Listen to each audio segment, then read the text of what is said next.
So, anybody here remember from science class pH? Which one is acid and which one is alkaline? So what's neutral? 7 is neutral. Good job. Okay, class. The pH of your blood is 7.365.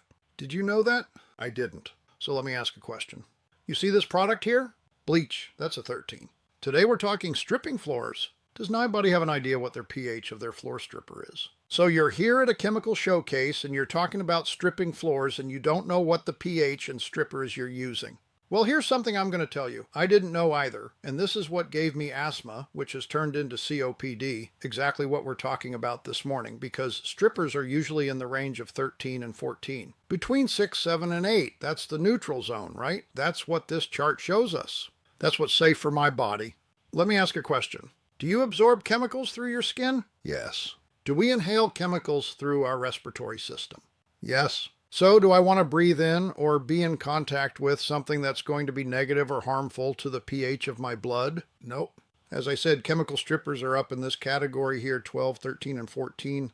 What does this number on the right mean? This number on the right is the strength of the product in power. So in other words, a 7 is neutral, but every time I move one number from that previous number, notice it multiplies the power of the product by 10 times. What does this mean when it comes to the chemical stripper that most of us are using? They are anywhere from 100,000 to 10 million times stronger than the pH of my blood.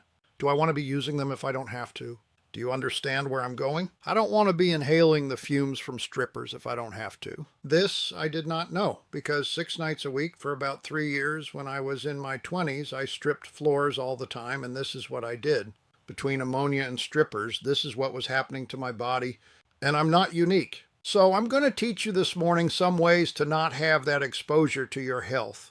I just want to give you a little bit of health lesson as we start our day. Come back to learn about other health-related issues in cleaning.